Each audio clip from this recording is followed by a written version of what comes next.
ಜನವರಿ 1ನೇ ತಾರೀಕು ಹೊಸ ವರ್ಷದ ಮೊಟ್ಟ ಮೊದಲ ದಿನ ಬಳ್ಳಾರಿಯಲ್ಲಿ ನಡೆದ ಗಲಾಟೆಯ ಪ್ರಕರಣ. ಒಂದು ಬ್ಯಾನರ್ ಅಂಟಿಸುವ ವಿಷಯದಲ್ಲಿ ಗಲಾಟೆ ಶುರುವಾಯಿತು. ಬಿಜೆಪಿ ಕಾಂಗ್ರೆಸ್ ಕಾರ್ಯಕರ್ತರ ಮಧ್ಯದಲ್ಲಿ ಬಡಿದಾಟ ಆಯಿತು. ಅಂಥ ಸಂದರ್ಭದಲ್ಲಿ ನಡೆದ ಫೈರಿಂಗ್ನಲ್ಲಿ ಕಾಂಗ್ರೆಸ್ ಕಾರ್ಯಕರ್ತ ರಾಜಶೇಖರ ಮೃತಪಟ್ಟ. ಮಾರನೇ ದಿವಸ ಆತನ ಪೋಸ್ಟ್ ಮಾರ್ಟಮ್ ನಡೆದದ್ದು. ಈಗ ಕೆಲವು ಮೂಲಗಳಿಂದ ಬರ್ತಾ ಇರುವ ಮಾಹಿತಿ ಪೋಸ್ಟ್ ಮಾರ್ಟಮ್ ಎರಡೆರಡು ಸಲ ಆಯಿತು ಅಂತ. ಒಂದು ಸಲ ಅಲ್ಲ, ಎರಡೆರಡು ಸಲ ಪೋಸ್ಟ್ ಮಾರ್ಟಮ್ ಆಗಿದೆ. ಜನವರಿ 2ನೇ ತಾರೀಕು ಬೆಳಗ್ಗೆ 6 ಗಂಟೆಗೆ ಬಳ್ಳಾರಿಯ ವಿಮ್ಸ್ನಲ್ಲಿ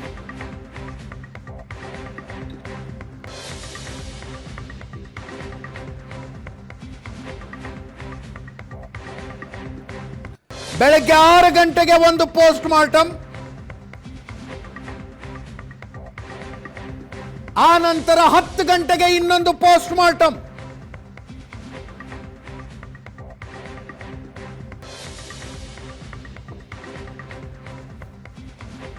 ರಾಜಶೇಖರನ ದೇಹದಲ್ಲಿದ್ದ ಬುಲೆಟ್ನ 2ನೆಯ ಪೋಸ್ಟ್ ಮಾರ್ಟಮ್ನಲ್ಲಿ ಹೊರಗೆ ತೆಗೆಯಲಾಯಿತಂತೆ.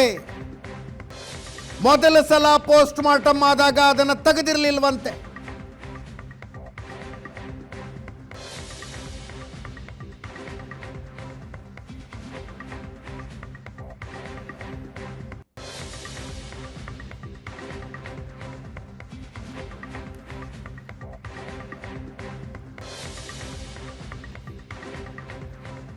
ಮೊದಲ ಪೋಸ್ಟ್ ಮಾರ್ಟಮ್ನಲ್ಲಿ ಬುಲೆಟ್ ಅನ್ನು ಹೊರಗೆ ತೆಗೆಯದಿದ್ದದ್ದು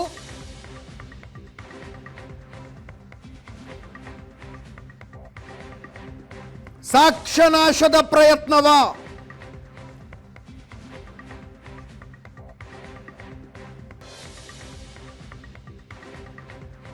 ಆ ಸಂಶಯ ಬರ್ತಾ ಇದೆ.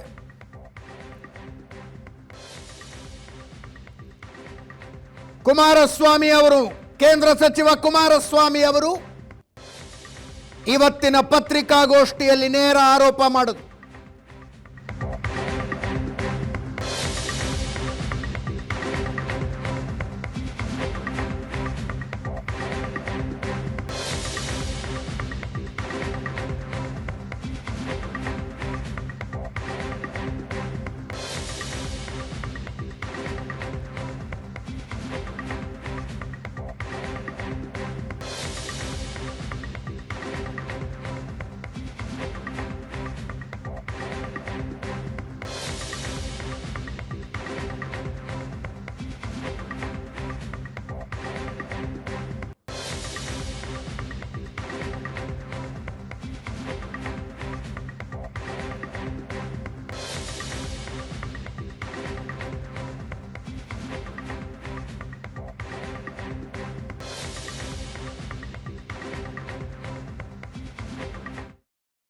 ನಾನು ಈ ಸರ್ಕಾರಕ್ಕೆ ಕೇಳಲಿಕ್ಕೆ ಬಯಸ್ತೀನಿ, ಎಷ್ಟು ಬಾರಿ ಶವ ಪರೀಕ್ಷೆಯನ್ನು ಮಾಡಿದ್ದೀರಿ?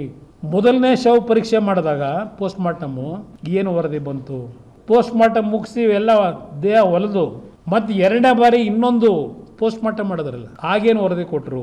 2ನೇ ಬಾರಿ ನೀವು ಪೋಸ್ಟ್ ಮಾರ್ಟಮ್ ಮಾಡಿದಾಗ ಯಾರು 2ನೇ ಬಾರಿ ಪೋಸ್ಟ್ ಮಾರ್ಟಮ್ ಆಗಬೇಕು ಅಂತ ಒತ್ತಾಯ ಹಾಕಿದವರು, ಒಂದು ಬಾರಿ ಪೋಸ್ಟ್ ಮಾರ್ಟಮ್ ಮಾಡಿದ ಮೇಲೆ 2ನೇ ಬಾರಿ ಪೋಸ್ಟ್ ಮಾರ್ಟಮ್ ಮಾಡಲಿಕ್ಕೆ ಕಾರಣ ಏನು? ಯಾರು ಒತ್ತಡ ಹಾಕಿದ್ರು? ಈಗ ಪೋಸ್ಟ್ ಮಾರ್ಟಮ್ನಲ್ಲಿ ಬಂದಿರೋ ಮಾಹಿತಿ ಏನು? ಮೊದಲನೇ ಪೋಸ್ಟ್ ಮಾರ್ಟಮ್ನಲ್ಲಿ ಏನೂ ಇಲ್ಲ, ಏನೋ ಒಂಚೂರು ಸಣ್ಣ ಪುಟ್ಟ ತುಂಡಿತ್ತು ಅಂತ ಹೇಳ್ತಾರೆ. 2ನೇ ಪೋಸ್ಟ್ ಮಾರ್ಟಮ್ನ ಮಾಡಲೇಬೇಕು ಅಂತೇಳಿ ಒತ್ತಾಯ ಮಾಡಿಸಿದ್ರಲ್ಲ, 2ನೇ ಪೋಸ್ಟ್ ಮಾರ್ಟಮ್ ಮಾಡಿ ಅಂತ ಹೇಳಿ ಯಾರು ನಿಮ್ಗೆ ಒತ್ತಾಯ ಹಾಕಿದ್ರು? ಮೊದಲನೇ ಪೋಸ್ಟ್ ಮಾರ್ಟಮ್ನಲ್ಲಿ ಗುಂಡು ತೆಗಿಲಿಲ್ಲ, 2ನೇ ಪೋಸ್ಟ್ ಮಾರ್ಟಮ್ನಲ್ಲಿ ಒಂದು ಸಿಕ್ತು ಗುಂಡು. ಇದು ನಡೆದಿರೋ ಘಟನೆ. ನಾನು ಸರ್ಕಾರಕ್ಕೆ ಕೇಳ್ತೀನಿ, ಆ ವ್ಯಕ್ತಿಯ ಜನಾರ್ದನ್ ರೆಡ್ಡಿ ಮನೆ ಹತ್ರ ದಬ್ಬಾಳಿಕೆ ನಡೆಸಿ ಅವ್ರ ಮನೆ ಮುಂದೆ ಹೋಗಿ ಚೇರ್ ಹಾಕೊಂಡು ಕೂತ್ಕೊಳ್ತಕ್ಕಂಥದ್ದೇನಿದೆ, ಪೊಲೀಸ್ ಇಲಾಖೆಯನ್ನು ಸತ್ತೋಗಿದೆಯಾ ಈ ರಾಜ್ಯದಲ್ಲಿ? ಈ ಸರ್ಕಾರ ಸತ್ತೋಗಿದೆಯಾ? ಇಲ್ಲಿ 10-12 ಜನ ಇದ್ದಾಗ ಪೊಲೀಸ್ ಇಲಾಖೆ ಸತ್ತೋಗಿತ್ತಾ ಅಲ್ಲಿಂದ ಅವ್ರನ್ನ ಖಾಲಿ ಮಾಡಿಸ್ಲಿಕ್ಕೆ? ಇಲ್ಲ, ಅವನು ಯಾರೋ SP ಸಸ್ಪೆಂಡ್ ಮಾಡೋರಲ್ಲ, ಬೆಳಿಗ್ಗೆ ಪಾಪ ಅವನು SP ಚಾರ್ಜ್ ತಗೋಬೇಕು, ಪಾಪ ಬರ್ತಾನೆ. ಇಲ್ಲಿ ಇವನ ಇನೆಫಿಷಿಯನ್ಸಿ ಇವನ್ ಫೇಲ್ಯೂರ್ ಅಂತ ಹೇಳಿ ಸಸ್ಪೆಂಡ್ ಮಾಡಿದಿರಲ್ಲ. ನಿಮ್ಮ ಐ ಜಿ ಅಲ್ಲೇ ಇದ್ರಲ್ಲ ಹೆಣ್ಮಗಳು ಸ್ಪಾಟಲ್ಲಿ, ನಿಮ್ಮ ಅಡಿಷನಲ್ ಎಸ್ ಪಿ ಇದ್ನಲ್ಲ, ನಿಮ್ಮ DYSP ಇದ್ನಲ್ಲ, ನೀವು ಅವನೊಬ್ಬನ ಸಸ್ಪೆಂಡ್ ಮಾಡಿ ಇನ್ಎಫಿಷಿಯನ್ಸಿ ಇಲ್ಲ, ಅಲ್ಲಿ ಜವಾಬ್ದಾರಿ ಇರಲಿಲ್ಲ ಹೆಣ್ಮಗಳಿಗೆ, ಐಜಿಗೆ, ಅಡಿಷನಲ್ SP ಗೆ ಜವಾಬ್ದಾರಿ ಇರಲಿಲ್ಲ. ಅವರೆಲ್ಲ ಆಗಲೇ ಇಂಥ ಕೆಲಸ ಮಾಡಿರೋರು, ಬಳ್ಳಾರಿ ಬ್ಯಾಕ್ಗ್ರೌಂಡ್ ಗೊತ್ತು ಅವ್ರಿಗೆ. ಅವ್ರನ್ನೆಲ್ಲ ಯಾತಕ್ಕೆ ಟಚ್ ಮಾಡಲಿಲ್ಲ? ಈ ಒಬ್ಬನೊಬ್ಬನ ಸಸ್ಪೆಂಡ್ ಮಾಡಿದಿರಲ್ಲ.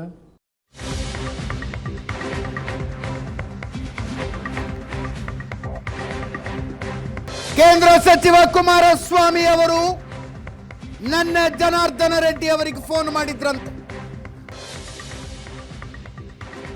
ಗಲಾಟೆ ಏನೇನಾಯ್ತು ಅನ್ನುವ ಮಾಹಿತಿ ತಗೊಂಡಿದ್ದಾರೆ.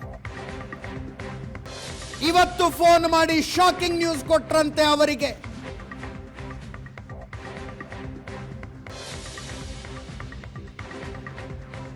ನಿಮ್ಮನ್ನ ಈ ಪ್ರಕರಣದಲ್ಲಿ ಸಿಲುಕಿಸುವುದಕ್ಕೆ ಸಕಲ ವ್ಯವಸ್ಥೆಗಳು ಆಗಿದ್ದವು ಅಂತ ಜನಾರ್ದನ ರೆಡ್ಡಿ ಅವರಿಗೆ ಕುಮಾರಸ್ವಾಮಿ ಅವರೇ ಹೇಳಿದ್ರಂತೆ.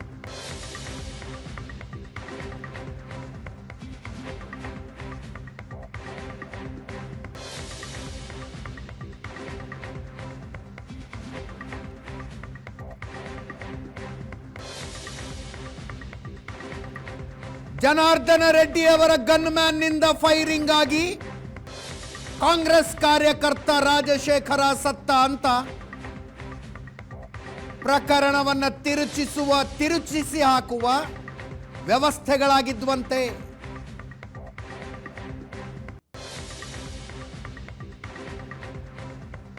ಕುಮಾರಸ್ವಾಮಿ ಅವರು ಹೇಳೋ ತನಕ ನನಗೂ ಈ ವಿಷಯ ಗೊತ್ತಾಗಿರಲಿಲ್ಲ ಅಂತ ಜನಾರ್ದನ ರೆಡ್ಡಿ ಅವರಂತಿದ.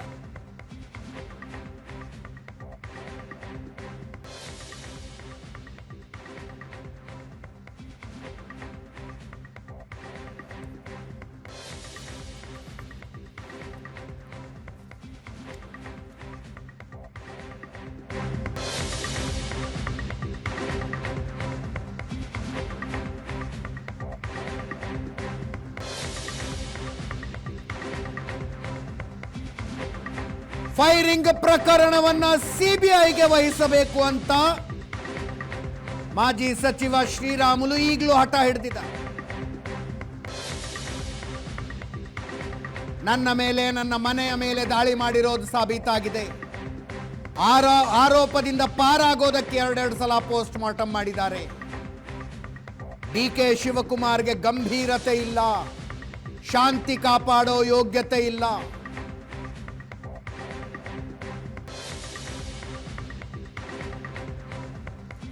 ಭರತ್ ರೆಡ್ಡಿ ಅಂಗರಕ್ಷಕರೇ ರಾಜಶೇಖರನನ್ನ ಕೊಂದಿದ್ದಾರೆ.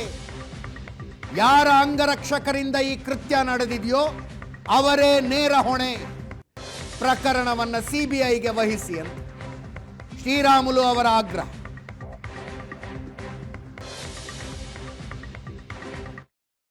ಬಾಡಿನ 2 ಬಾರಿ ಪೋಸ್ಟ್ ಮಾರ್ಟಮ್ ಮಾಡಿಸುವಂಥದ್ದು ನಮ್ಮ ಕಡೆಯಿಂದ ಏನಾದರೂ ತಪ್ಪಾಗಿರ್ಬೋದು ಅನ್ನೋದಕ್ಕೆ 2 ಬಾರಿ ಪೋಸ್ಟ್ ಮಾರ್ಟಮ್ ಮಾಡಿಸಿ. ಆದರೆ ಆ ಗಂಭೀರತೆ DK ಶಿವಕುಮಾರಲ್ಲಿ ಕಳ್ಕೊಂಡಿದ್ದಾರೆ. ಶಾಂತಿಯನ್ನು ಕಾಪಾಡೋದಕ್ಕೆ ಅವನು ಹೋಗಿದ್ದಾನೆ ಅಂತೇಳಿ ನೀವು ಇಡೀ ಮೀಡಿಯಾದಲ್ಲಿ ಟಿವಿಗಳ ಮುಂದೆ ಎಲ್ಲ ಬರ್ತಾ ಇದ್ದನ್ನು ಹೇಳ್ತಾ ಇದ್ದೀರಿ ಅಂದರೆ ಈ ರಾಜ್ಯದ ಮುಖ್ಯಮಂತ್ರಿ ಆಗೋದಕ್ಕೆ ಯೋಗ್ಯತೆ ಇದೆನಾ ಅನ್ನೋದು ನಿಮ್ಮ ಮನಸ್ಸಾಕ್ಷಿಗೆ ನೀವೇ ಪ್ರಶ್ನೆ ಮಾಡ್ಕೋಬೇಕು. ಆ 100 ಮಂದಿನಲ್ಲಿ ನಾಳೆ ಇನ್ನೊಂದು 10 ಮಂದಿ ಸಾಯ್ಬೇಕಂತೇಳಿ DK ಶಿವಕುಮಾರ್ ಏನಾದರೂ ಯೋಚನೆ ಮಾಡ್ತಾ ಇದ್ರೆ ನನಗಂತೂ ಅರ್ಥ ಆಗ್ತಾ ಇಲ್ಲ. ನೀವು ಉಪಮುಖ್ಯಮಂತ್ರಿ ಆಗಿದ್ದೀರಿ, ನಾಳೆ ಈ ರಾಜ್ಯದ ಮುಖ್ಯಮಂತ್ರಿ ಆಗಬೇಕಂತ ಬಯಸ್ತಾ ಇದ್ದೀರಿ. ಏನು ಮೆಸೇಜ್ ಕೊಡಬೇಕಂತ ನೀವು ಬಯಸಿದ್ದೀರಿ ಕರ್ನಾಟಕ ರಾಜ್ಯಕ್ಕೆ? DK ಶಿವಕುಮಾರ್ ಅಂತ ಒಬ್ಬ ಉಪಮುಖ್ಯಮಂತ್ರಿ ಸ್ಥಾನದಲ್ಲಿ ಕೂತ್ಕೊಂಡ್ಬಿಟ್ಟು ಈ ರೀತಿ ಬೇಜವಾಬ್ದಾರಿ ಅವ್ರು ಹೇಳಿಕೆ. ರಾಜಶೇಖರ್ ಅನ್ನೋಂಥ ಹುಡುಗ ಏನು ಪೋಸ್ಟ್ ಮಾರ್ಟಮ್ ಆಗುತ್ತೇನೋ, ಪೋಸ್ಟ್ ಮಾರ್ಟಮ್ ಒಂದೇ ಸಾರಿ ಮಾಡಲಿಲ್ಲ. ಪೋಸ್ಟ್ ಮಾರ್ಟಮನ್ನು 3-4 ಬಾರಿ ಪೋಸ್ಟ್ ಮಾರ್ಟಮ್ ಮಾಡಿದಾರ. ಅವು 1 ಬಾರಿ ಪೋಸ್ಟ್ ಮಾರ್ಟಮ್ ಮಾಡೋಂಥ ಟೈಮಲ್ಲಿ ಅವರು ಏನೋ ಒಂದು ಕಡೆ ಷಡ್ಯಂತ್ರವನ್ನು ಮಾಡಿ ಅದ್ರ ಹಂಗೆ ಮುಚ್ಚಾಕ್ಬೇಕನ್ನಂತ ಪ್ರಯತ್ನ ಕೂಡ ಮಾಡಿದಾರ. ನಾನು ಬಹಳ ಕ್ಲಿಯರ್ ಆಗಿ ಹೇಳ್ತಾ ಇದ್ದೀನಿ, ಒಂದು ಪೋಸ್ಟ್ ಮಾರ್ಟಮ್ದಲ್ಲಿ ಅವ್ರು ಆ ಗುಂಡು ಒಳಗಡೆ ಇಟ್ಟು ಜನಾರ್ದನ್ ರೆಡ್ಡಿ ಕೊಳ್ಳು ಕಟ್ಟಬೇಕನ್ನಂತ ಪ್ರಯತ್ನ ಮಾಡಿದಾರ. ಇವತ್ತು ಅಂಗರಕ್ಷಕರು ಅವ್ರು ಯಾರಿದ್ದಾರೋ ಭರತ್ ರೆಡ್ಡಿ ಅವ್ರ ಜೊತೆಲಿದ್ದಂಥ ಅಂಗರಕ್ಷಕರೇ ಕೊಂದಿರೋದು. ಇವ್ರು ಯಾರು ಅಂಗರಕ್ಷಕರು ನೋಡ್ರಿ? ಇವತ್ತು ಒಂದು ಕೃತ್ಯ ನಡೆದರೆ ಇವತ್ತು ಯಾರು ಅಂಗರಕ್ಷಕರು ಅನ್ನು ನೋಡಿದಂಥ ಟೈಮಲ್ಲಿ ನಾಳೆ ಭರತ್ ರೆಡ್ಡಿ ಅವರ ಅಂಗರಕ್ಷಕರಾಗಿರೋ ಅವರೇ ಗುಂಡಾರಿಸಿರೋ ಕಾರಣ ಅವರು ಇವತ್ತು ಕೃತ್ಯ ನಡಿ ಆ ಹುಡುಗ ಅಮಾಯಕ ತೀರ್ಕೊಂಡೋಗಿದ್ದಾನ. ಅದಕ್ಕೋಸ್ಕರವಾಗಿ ಮೇನ್ ಅಕ್ಯೂಸ್ಡ್ ಆಗಿ MLA ಅವರು ಮಾಡಬೇಕಾಗಿದೆ. ನನಗೆ ದಯವಿಟ್ಟು ಇದನ್ನ CBIಗೆ ಕೊಡ್ರಿ, ಇಲ್ಲಿ ಸಿಟ್ಟಿಂಗ್ ಜಡ್ಜ್ ಅಂತ ಎಂಕ್ವೈರಿ ಮಾಡಿಸಿ ಅಂತ ಕೇಳ್ತಾ ಇದ್ದೀನಿ.